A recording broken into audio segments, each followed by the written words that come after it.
Toujours aucune nouvelle ce soir de Nicolas, le bébé de 1 jour enlevé dimanche matin à l'hôpital de la Citadelle à Liège. Un hôpital encerclé par les forces de l'ordre, des infirmières désemparées.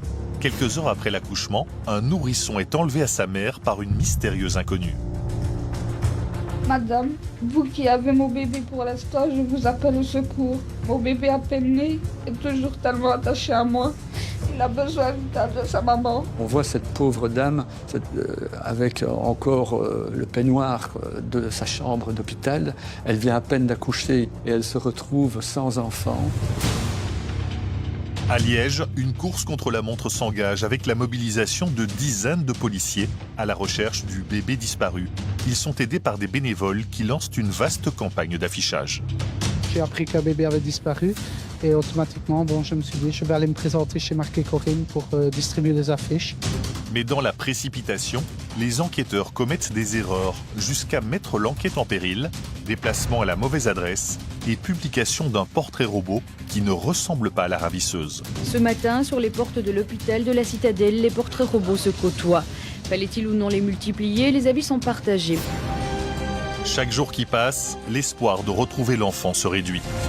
Les coups de fil se raréfient, ils n'ont pas été aussi importants que lors de la disparition de Julie et Mélissa. Mais les parents restent déterminés et multiplient les appels.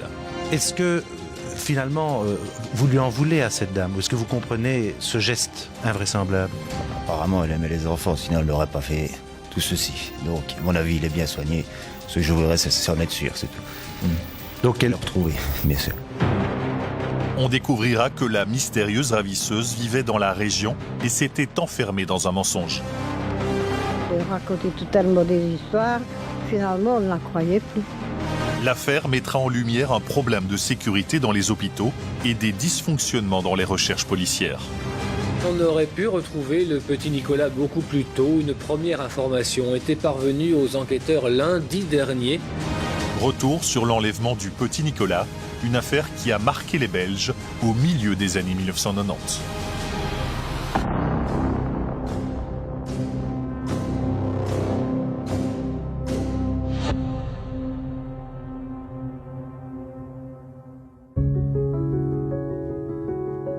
Tout commence le samedi 13 janvier 1996 dans un centre hospitalier en province de Liège. L'affaire se déroule à Liège, dans un des 2 grands hôpitaux de la ville, qui est celui de l'hôpital de la Citadelle. C'est un hôpital très connu. Il est situé sur les hauteurs de la Cité Ardente. Il offre une vue panoramique sur la ville et il est plutôt connu pour sa modernité à l'époque en tout cas et son rôle central dans les soins de santé. Véronique est une maman de 25 ans. Elle vient d'arriver à l'hôpital de la Citadelle pour l'accouchement de son 2e enfant. La naissance se déroule sans problème. Vers 13h, elle met au monde un garçon prénommé Nicolas. Son mari sera dans un premier temps présent, mais après il partira parce qu'il doit s'occuper de l'autre enfant et elle se retrouvera seule, en fait, dans sa chambre à la maternité de l'hôpital de la Citadelle. Mais le lendemain matin, la maman de Nicolas se réveille avec une drôle de surprise. Son bébé n'est pas dans la chambre et aucune infirmière ne peut expliquer où est passé le nourrisson. Tout de suite, c'est la panique. Alors de suite, police et gendarmerie bouclent l'hôpital de la Citadelle. On regarde les caméras de surveillance aux entrées et aux sorties. Mais bon, elles sont encore un peu de manière rudimentaire installées à l'époque. Les enquêteurs arrivent immédiatement sur les lieux et interrogent les parents du bébé. Véronique est effondrée, mais malgré son état, elle parvient à donner aux policiers une information qui va être déterminante pour les recherches. La maman raconte avoir été abordée par une mystérieuse inconnue. Quelques heures après la naissance, elle fait la connaissance dans les couloirs de la maternité d'une dame plus âgée, qui dit se prénommer Véronique, elle aussi. Et qui explique qu'elle est venue voir une amie, qu'elle vient de Bruxelles, et que l'amie qui doit venir la chercher est en retard, et donc elle demande un peu à parler, et elle lie connaissance, et elle sympathise avec cette femme. Elle lui demande si elle peut finalement attendre dans sa chambre que son amie revienne, parce qu'elle est en retard, vraiment en retard, et elle n'a pas d'endroit où aller. Finalement, l'attente finit par durer plus longtemps que prévu. Il se fait tard. Véronique est évidemment épuisée après son accouchement. Elle finit par s'endormir avec cette femme qui est toujours, pour le moment, dans sa chambre. Elle se réveille une première fois entre 5h et 6h40 dans une sorte de semi-sommeil. Et donc, elle se rend compte que la dame n'est plus dans son fauteuil, mais que Nicolas, lui, est toujours là dans le lit. Et donc, elle se rendort tout à fait normalement. Elle se réveille ensuite à 6h40 et là, elle constate que son fils n'est plus dans son lit. Elle s'inquiète, mais pas outre mesure. Elle se dit, il est parti, on est allé lui faire des soins. Donc elle se lève, elle va au local infirmière, elle demande où est son bébé. Et le bébé, il n'est pas là. Il a disparu. Et là, pas mal de témoins disent avoir vu une femme quitter l'hôpital avec un paquet sous le bras et prendre un bus avec le dit paquet. On fait vite le lien et on comprend assez rapidement que ce paquet était probablement, justement, le bébé, le petit Nicolas. Alors, très vite, les policiers vont se rendre compte, lors des premiers interrogatoires, lors des premières reconstitutions, que la dame, la pseudo-Véronique, a préparé son coup. Le soir même, les chaînes de télévision ouvrent leur journal avec cet étrange événement. Madame, monsieur, bonsoir. L'insoutenable attente d'une jeune maman liégeoise. Au cours de la nuit, une femme lui a volé son bébé dans la maternité de l'hôpital de la Citadelle.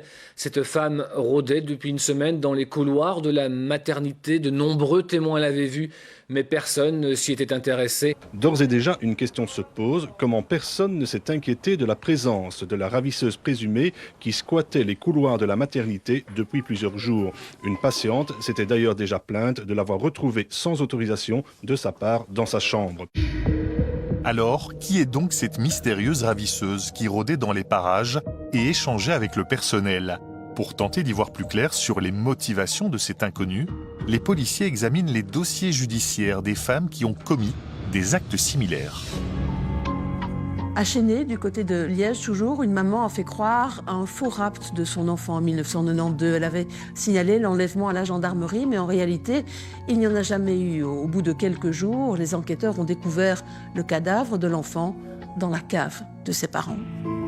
En 1988, en région namuroise, ça se passe dans un centre pour femmes en difficulté. Donc il y a une jeune femme de 18 ans qui a volé le bébé d'une autre dame qui est plus âgée, qui séjournait dans le centre. Il a quand même fallu 6 mois pour qu'on retrouve l'enfant et qu'on le rende à sa vraie mère.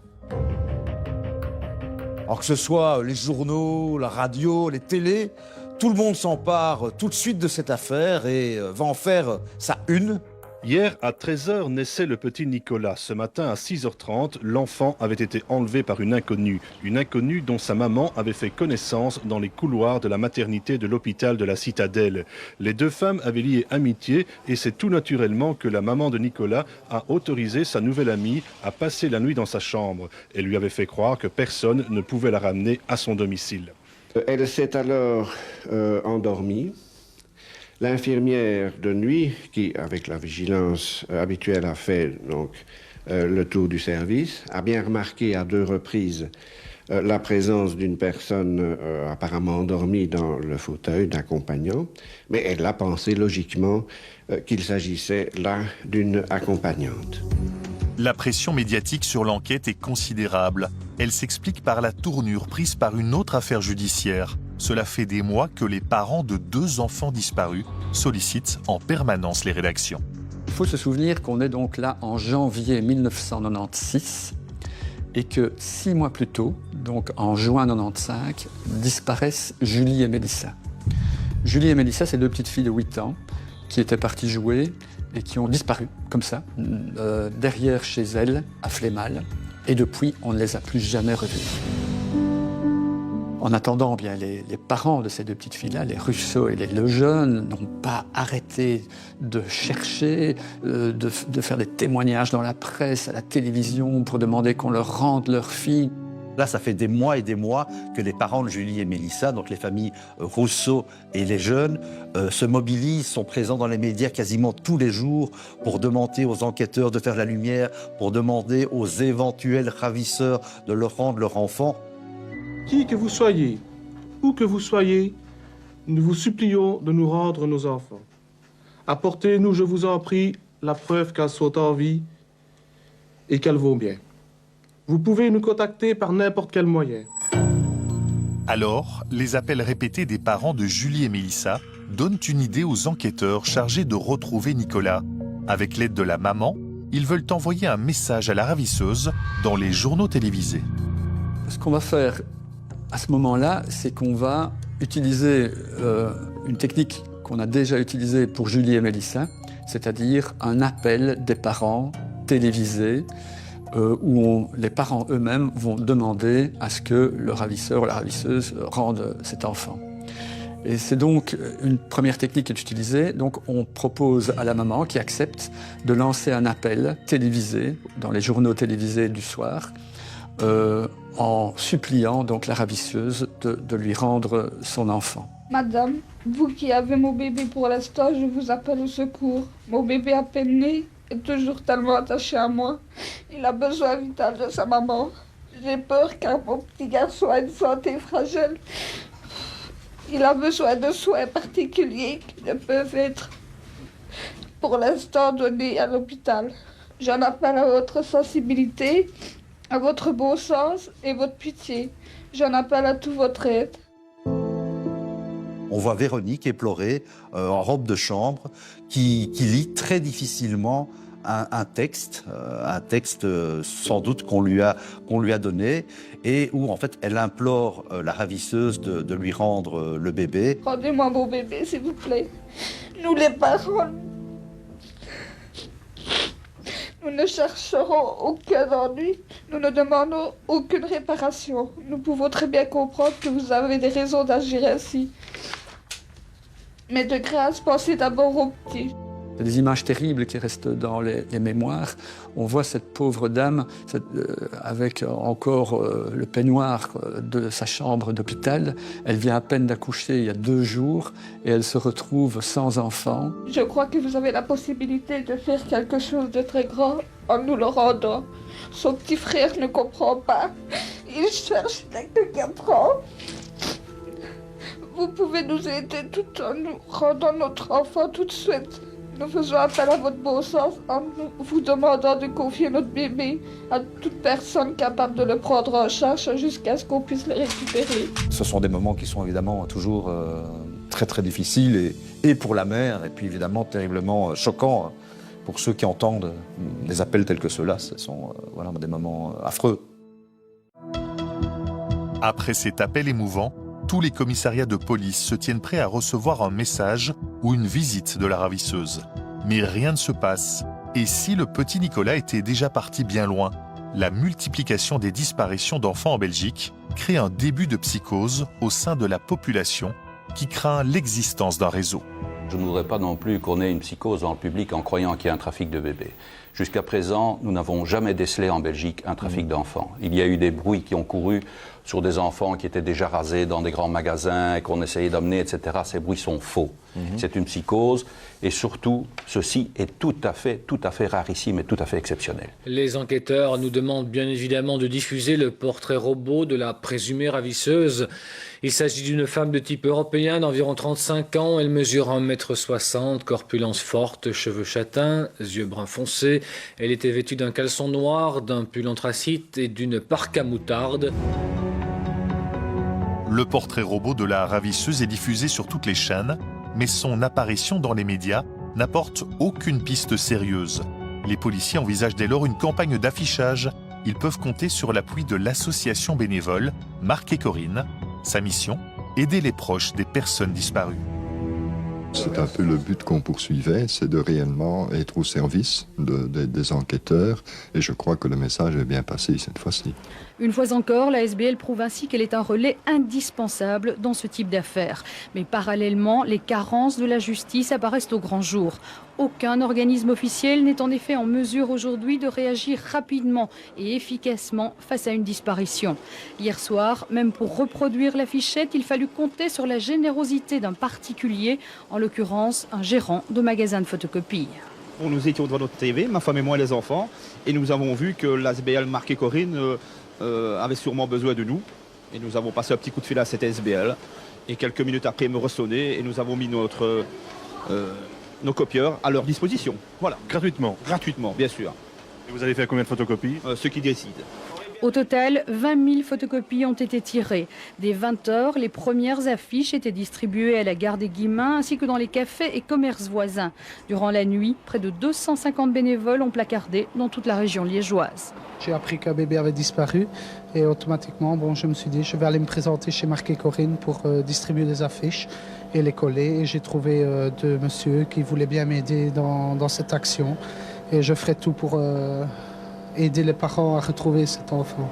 Cet après-midi, en accord avec le parquet et en l'absence d'éléments neufs, l'affichage s'étendra à tout le pays. De leur côté, gendarmes et policiers tentent de vérifier les nombreux renseignements qui leur sont communiqués. L'ASBL Marc et Corinne, c'est une ASBL qui a été fondée quelques mois plus tôt par Jean-Pierre Malmendier et François Kisterman. Ce sont des parents qui ont été bouleversés, qui ont été touchés par un fait divers brutal, horrible, la disparition de leurs enfants, Marc et Corinne. C'est un jeune couple amoureux qui, en 1992, ont le malheur de croiser la route de deux détenus en libération conditionnelle, Thierry Bourgard et Thierry Musel. Ces deux hommes tuent le couple dans des conditions atroces. Jean-Pierre Malmendier, papa de Corinne, restera à jamais traumatisé. Il propose son aide aux citoyens qui se sentent abandonnés par la justice. On est dans une position de nouveau de brimer en tant que victime. On se rend compte que la victime compte pour peu de choses. Dans le fond des choses, par rapport à la procédure, à la législation belge, la victime est un laissé pour compte, c'est un brimé. À Liège, Jean-Pierre Malmendier joue un rôle central dans l'affaire de l'enlèvement de Nicolas. Ce sont les bénévoles de son association qui réceptionnent tous les témoignages téléphoniques avant de les transmettre à la police. À l'ASBL Marc et Corinne, à la police et à la gendarmerie, on ne baisse évidemment pas les bras. Les témoignages continuent à affluer au rythme de 10 à 15 par heure à la PJ. Vérification et collecte de renseignements se poursuivent, notamment dans les services sociaux ou encore dans les pharmacies où la ravisseuse aurait pu se présenter. À l'époque, on n'a pas des structures qui peuvent diffuser rapidement des appels à témoins, des avis de disparition. Donc l'ASBL, elle, a son réseau. Il faut se rendre compte qu'à l'époque, le capital sympathie et le capital d'émotion de cette ASBL est énorme. Et donc elle va rendre quand même un fier service aux enquêteurs et aux parents du petit Nicolas. Au même moment, dans la maternité de l'hôpital où le petit Nicolas a été enlevé, l'atmosphère est tendue. Les mamans craignent pour la sécurité de leur bébé. Cette affaire a eu également une autre conséquence importante, c'est qu'on s'est quand même rendu compte que les hôpitaux étaient finalement peu surveillés. Lorsqu'il s'est agi pour la police de récupérer des images de caméras, on n'a pas trouvé trace de la ravisseuse sur ces caméras. On s'est rendu compte aussi que finalement on entrait dans une maternité comme dans un moulin. Il n'y avait personne qui regardait quoi que ce soit, qui demandait qui venait. Tout était basé sur la confiance. Monsieur Devray, une question qui s'adresse à vous. De nombreuses personnes téléphonent à la centrale en disant qu'ils ont fréquenté l'hôpital de la Citadelle et qui dit qu'il n'est pas du tout surveillé. Voilà, je vous... Ce que nous pouvons dire, c'est que nous disposons, je pense comme ailleurs, d'une équipe de vigiles qui, comme leur nom l'indique, sont là pour avoir une certaine vigilance par rapport à un certain nombre d'événements. Ces vigiles sont présents de jour, de nuit, sont appelables très rapidement et pendant la nuit font des rondes, mais bien sûr des rondes allant dans le sens de la recherche du dépistage de quelque chose qui peut être relativement habituel, comme par exemple telle ou telle personne qui vient squatter la nuit à l'hôpital, etc. La direction de l'hôpital ne parvient pas à rassurer sur la sécurité des maternités. Et une autre polémique surgit à propos de l'affaire. Elle pourrait même mettre en péril toutes les recherches. Le portrait robot serait en réalité très différent du visage de la ravisseuse. Il y a un premier portrait robot qui est modélisé sur base du témoignage de la maman. C'est-à-dire on comprend que la maman, évidemment, est touchée, est émue, elle est inquiète, ses souvenirs sont confus. Le bébé n'avait que 17 heures quand il a été enlevé. Et donc, son portrait, sa description est peu précise. Le résultat, c'est que ça donne un portrait robot qui ne correspond pas vraiment et qui ne ressemble pas à la réalité. La justice n'obtient rien de concluant avec ce premier portrait robot. Aucune nouvelle piste, aucun nouvel élément. Le parquet décide donc d'étendre l'affichage à toute la Belgique et on conçoit un second portrait robot sur base, cette fois-ci, des témoignages d'une patiente de l'hôpital et d'un parent d'une patiente qui aurait vu la ravisseuse. 36 heures après sa disparition, on n'est toujours sans aucune nouvelle ce soir de Nicolas, le bébé enlevé à l'hôpital de la Citadelle à Liège hier matin. L'angoisse est insupportable pour ses parents. Le papa de Nicolas a fait établir un nouveau portrait robot de celle qui a enlevé le bébé. Un nouveau portrait robot de la ravisseuse a été réalisé. De type européen, elle mesure 1,60 m, de corpulence moyenne, ses cheveux sont châtain-gris, elle serait âgée de 35 à 40 ans. Toute personne qui disposerait de nouvelles informations est priée de contacter la gendarmerie de Liège. Et comme j'ai dit par après, le portrait robot a été fait assez vite et c'est pas tout à fait juste. Le front était beaucoup plus dégagé, le dessus, les cheveux plus plats, moins bien soignés. Ce deuxième est plus intéressant parce qu'il va susciter un témoignage qui sera intéressant par la suite. C'est celui d'une dame qui raconte que le portrait robot ressemble à sa voisine et qui vient justement d'accoucher. Et elle dit que sa voisine habite rue Émile Royer, au numéro 30. Les policiers ne perdent pas une minute et se rendent immédiatement à l'adresse indiquée. Mais une fois arrivés, ce n'est pas une maman mais un couple de personnes âgées qui ouvre la porte. La patrouille l'ignore, mais elle s'est trompée d'adresse et ne prend pas la peine de recontacter le témoin. Conséquence, cette piste est abandonnée.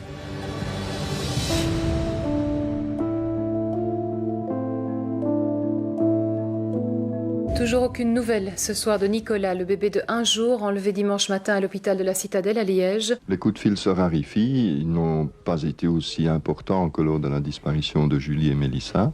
Mais ce qu'il y a de positif, c'est qu'il y a moins d'encombrement. On sent que les enquêteurs sont tout près de l'événement et que les vérifications se font très rapidement. On appréhende un petit peu le moment où elle va rentrer chez elle et où cet environnement qui s'est placé autour d'elle n'existera plus. Donc, je dirais, je serais favorable à ce que l'affaire se dénoue tant que Mme Schlitz est ici, est à l'hôpital.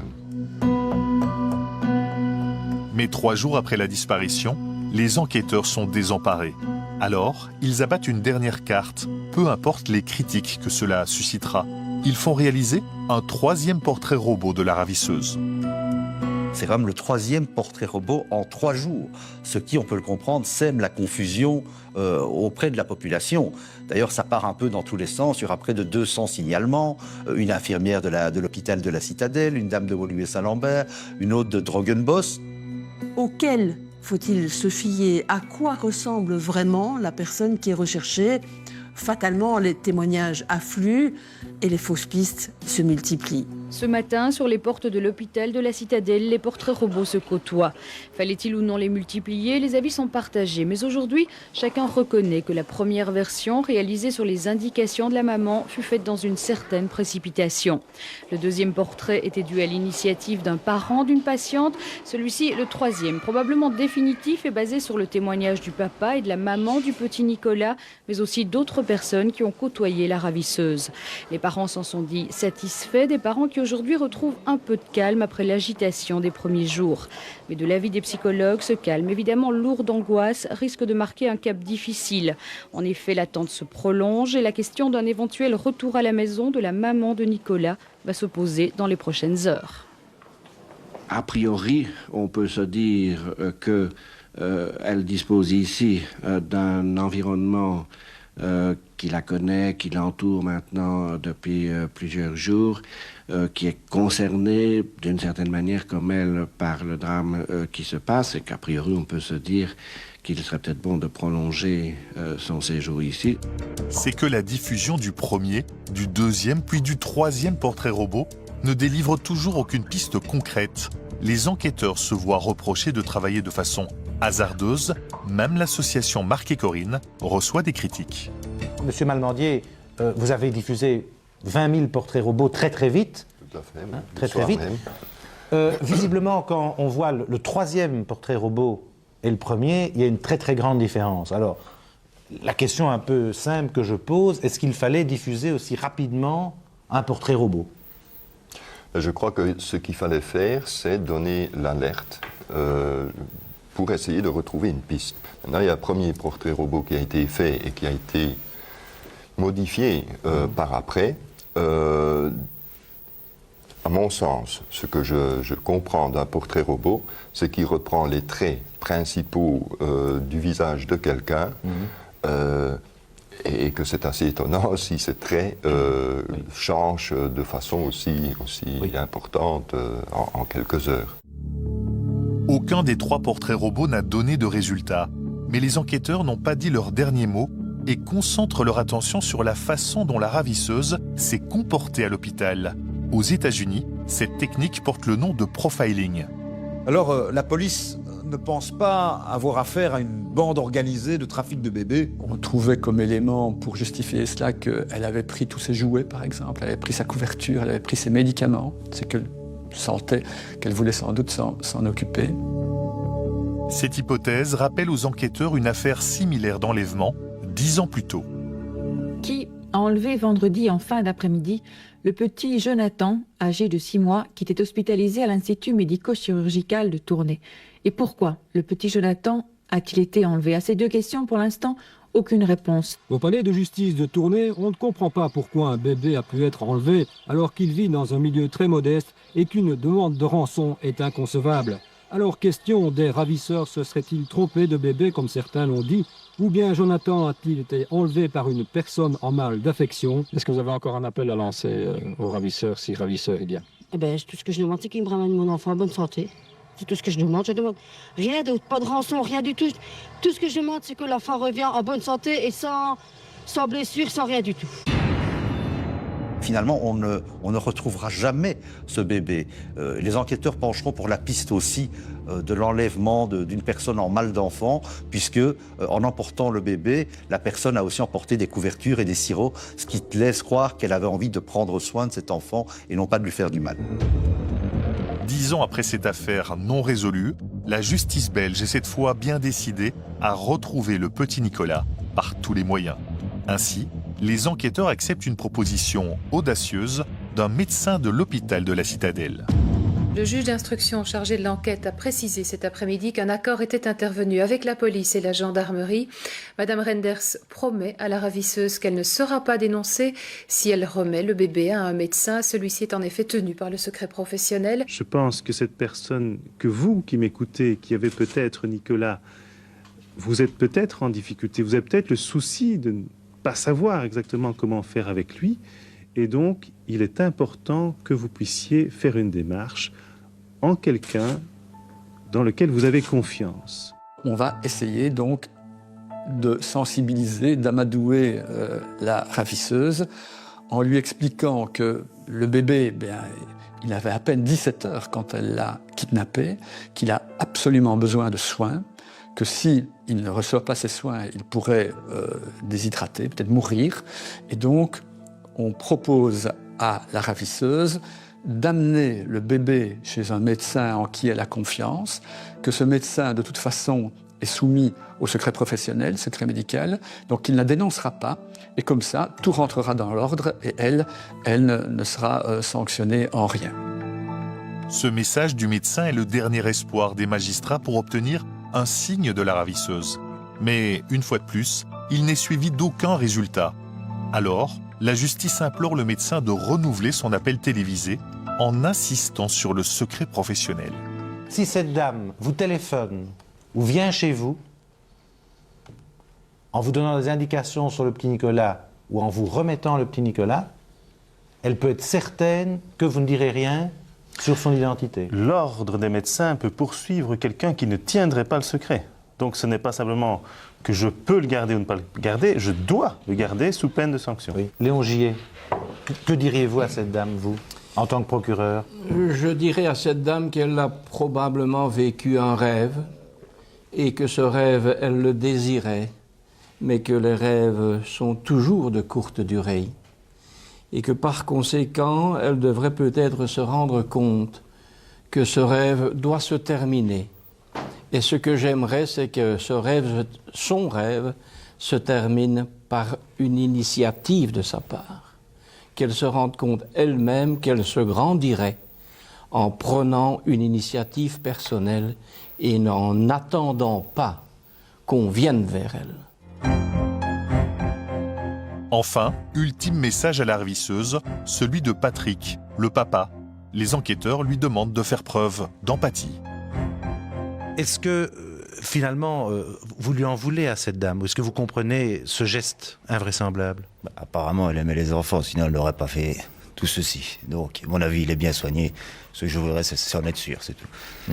Donc, elle... Le retrouver, bien sûr. Alors, vous avez, votre femme et vous avez préparé un petit texte. Je crois que vous êtes trop ému pour le lire. Alors, je vais quand même lire une ou deux phrases, parce que ça me semble très beau.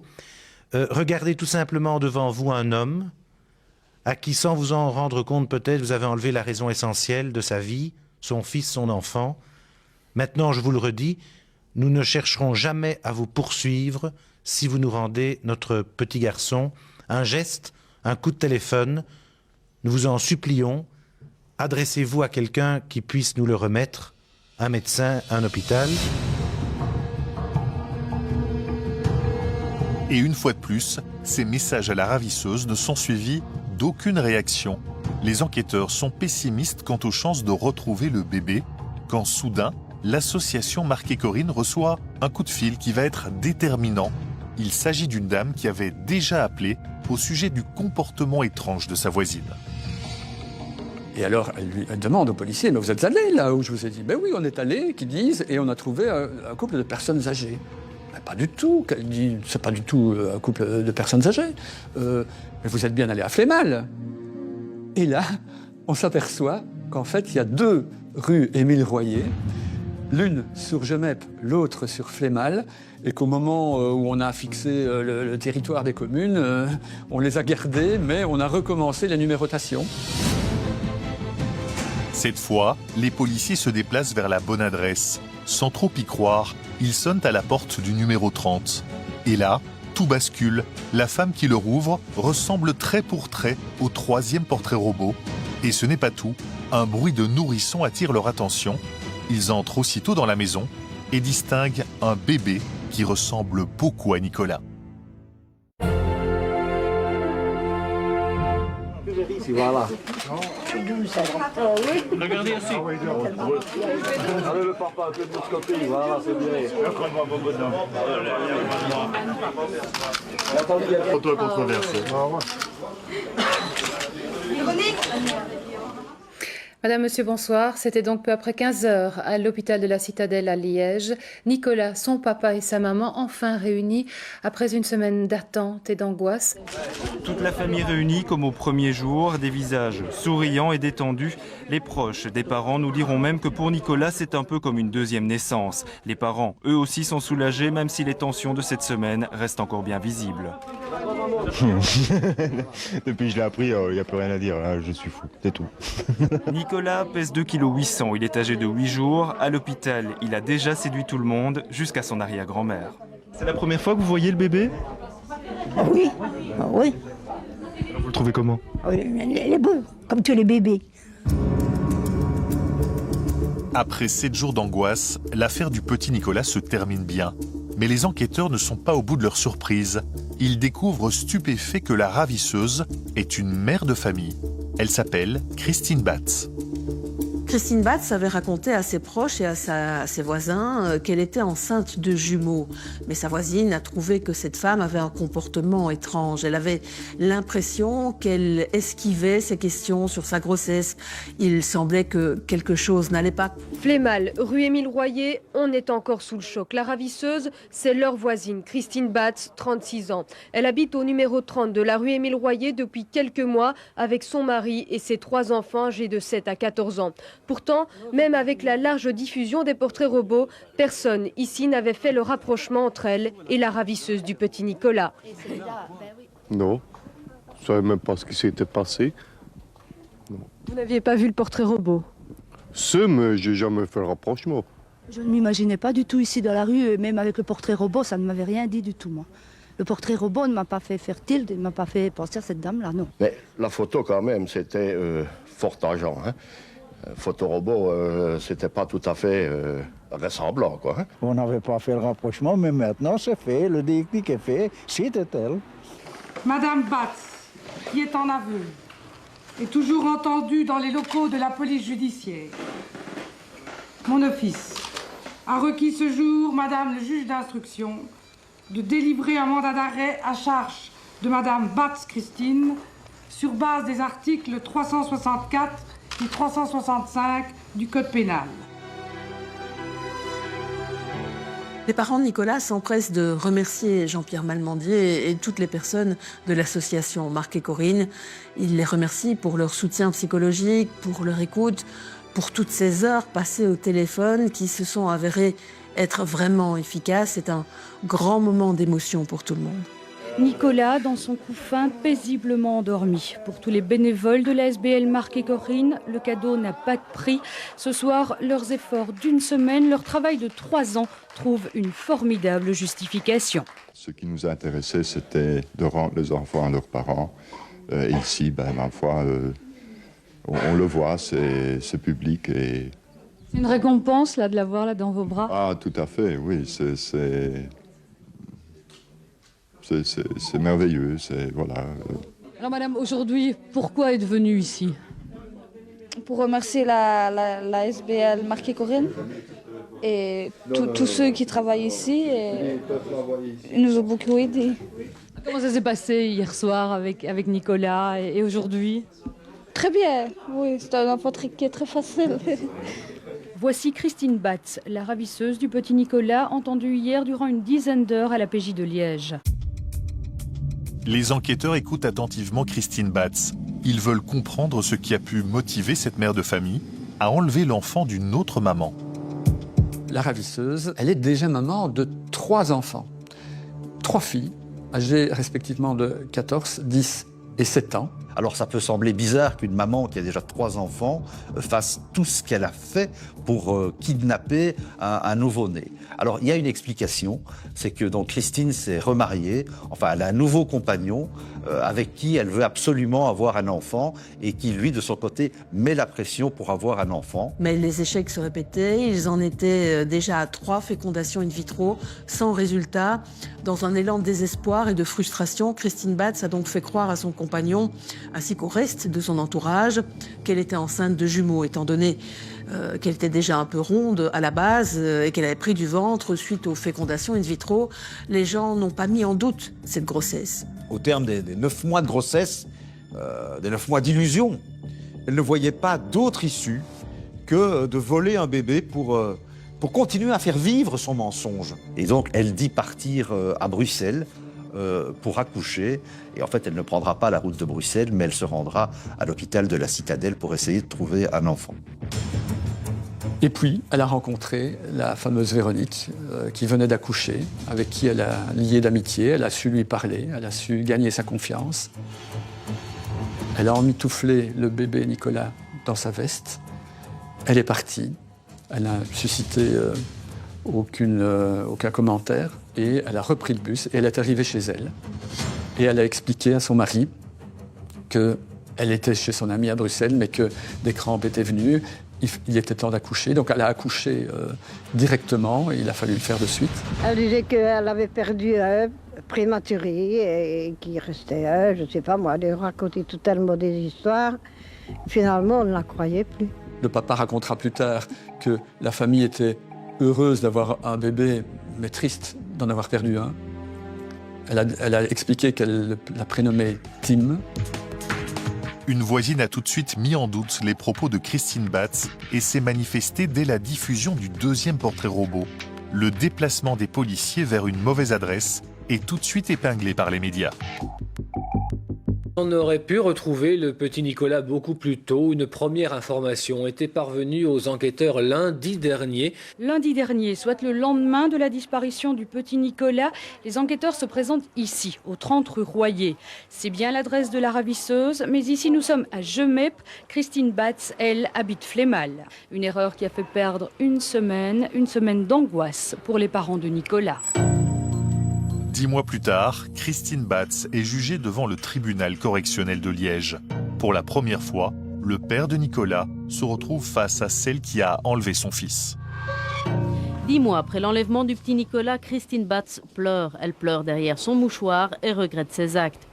De l'autre côté, le papa du petit Nicolas n'a pas pardonné. Il s'est présenté sans sa femme aujourd'hui au palais de justice de Liège. Elle n'aurait pas supporté d'être confrontée à sa ravisseuse. En vouloir, c'est un peu logique, hein, mais on se calme un petit peu quand même avec le temps. Et votre épouse, elle l'a pardonné? C'est pour ça qu'elle n'est pas là. Elle n'a pas pardonné du tout. En la voyant, Madame Batz, vous avez ressenti de la haine? Non. J'ai essayé de la regarder le moins possible de toute façon. Vous avez de la pitié? Pas, sûrement pas. Vous allez lui en vouloir pendant longtemps? Oui. Les avocats des parents du petit Nicolas sont restés fort évasifs. Nous réclamons des dommages et intérêts pour le préjudice moral qui a été encouru aussi bien par les parents que par le bébé pendant cette semaine. Des dommages et intérêts qui devraient s'élever à quelques dizaines de milliers de francs. Le président évoque sa situation familiale qui, il est vrai, n'a pas été facile. Elle est issue d'une famille de 8 enfants, tous de pères différents.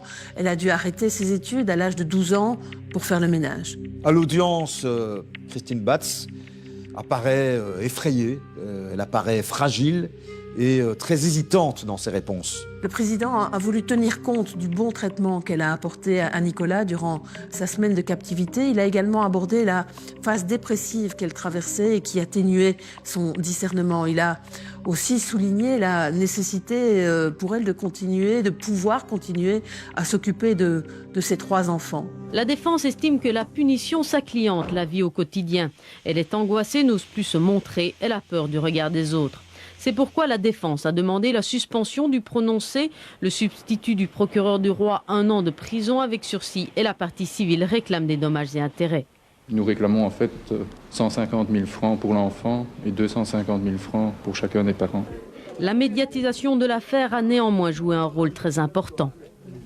Toute personne qui a commis un délit grave et qui est projeté à l'avant des médias vit une forme de punition, parce que l'amplification médiatique est telle évidemment que les répercussions sur la propre perception de l'événement sont évidentes. Maintenant, je crois qu'il faut également un peu relativiser cette médiatisation. Quant aux parents du petit Nicolas, ils éprouvent toujours de l'amertume. Elle a commis un crime, ça doit pas revenir sur son casier à mon avis. La culpabilité de la ravisseuse est en tous les cas établie. Le tribunal rendra son jugement le 17 février.